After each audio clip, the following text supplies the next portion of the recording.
नमस्कार, मैं ज्योति शर्मा कृषि जागरण के बुलेटिन में आपका स्वागत है।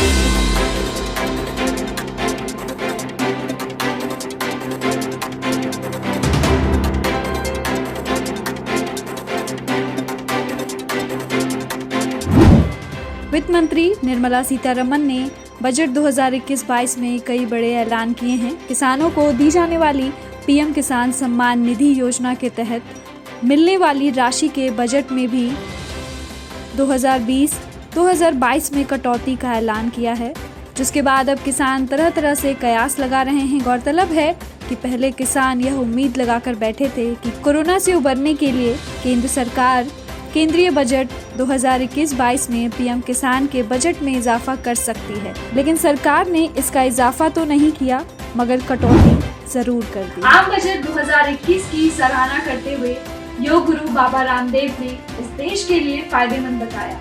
इसके साथ ही साथ उन्होंने घोषणा की कि आम जनता के स्वास्थ्य को बेहतर बनाने के लिए उनकी कंपनी पतंजलि पाम ऑयल के उत्पाद में करीब 5 लाख लोगों को रोजगार प्रदान करेगी। पाम ऑयल के उत्पादन पर बल देते हुए रामदेव ने कहा कि उनकी कंपनी कृषि और खाद्य उत्पादन के क्षेत्र में अभी तक लाखों लोगों को रोजगार दे चुकी है और आने वाले समय में उनके लक्ष्य इंडोनेशिया एवं मलेशिया की तरह अपने ही देश में तेल का उत्पादन करना है। मौसम अनुकूल खेती के लिए बिहार में किसानों को प्रशिक्षित किया जाएगा। किसानों को गांव में ही कृषि विभाग के वैज्ञानिक खेत पाठशाला के कार्यक्रम के तहत खेती की नई तकनीकों की थ्योरी पढ़ाने के साथ साथ प्रैक्टिकल भी दिखाए जाएंगे। दरअसल किसानों को खराब मौसम के कारण बहुत ही नुकसान उठाना पड़ता है। कई बार तो उनकी फसल पूरी तरह से चौपट हो जाती है, जिसके कारण लागत भी नहीं निकल पाती। यही वजह है कि किसान विभाग को निर्देश है कि किसानों को गांव-गांव जाकर मौसम अनुकूल खेती की ट्रेनिंग दी जाए। देश में नंबर 1 ट्रैक्टर निर्यात ब्रांड सोनालिका ट्रैक्टर्स इस साल नई चोटियों पर चढ़ने के लिए अपनी यात्रा और तेज कर दी है।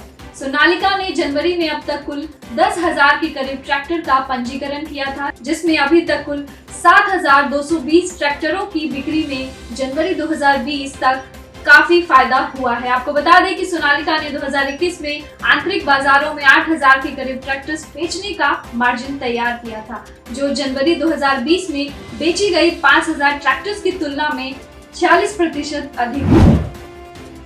सोनालिका ट्रैक्टर्स न केवल नई तकनीकों को किसानों के बीच ला रहा है, बल्कि कृषि मशीनीकरण को भी बढ़ावा दे रहा है। दुनिया भर में किसानों की जरूरतों को भी पूरा कर रहा है। सोनालिका ट्रैक्टर्स ने जनवरी 2021 में Sikandar DLX potato special edition series निकाली है, जिसमें किसानों को काफी आसान होने वाला है। उन्नत ट्रैक्टर 5G नियंत्रित वाल्व के साथ बेहतर हाइड्रोक्लोरिक से सुसज्जित एक बेहतरीन समाधान है, जो आलू की खेती के दौरान किसानों को बेहतर सहायता प्रदान करने वाला है। देश की राजधानी दिल्ली में किसानों का आंदोलन जारी है, लेकिन अब से आंदोलन एक बार फिर आग की तरह तेज हो रहा है, क्योंकि ऐसा बताया जा रहा है कि किसान 6 फरवरी को पूरे देश में आंदोलन कर सकते हैं। किसान नेताओं का कहना है कि देश भर में चक्का जाम करेंगे, यानी अब नए 3 कृषि कानूनों के खिलाफ पूरे देश में आंदोलन किया जाएगा। उन्होंने बताया कि 6 फरवरी को दोपहर 12 से 3 के बीच में चक्का जाम किया जा सकता है। बीते दिन झारखंड के कृषि मंत्री बादल पत्रलेख ने गाजीपुर बॉर्डर पर किसान नेता राकेश टिकैत से मुलाकात की। इस दौरान कृषि मंत्री बादल ने राकेश टिकैत को झारखंड का पानी पिलाकर यह आश्वस्त किया कि रत्न गर्भा राज्यवासियों के साथ ही नहीं, बल्कि यहाँ की पवित्र जल, जंगल और जमीन भी अन्नदाताओं के साथ है।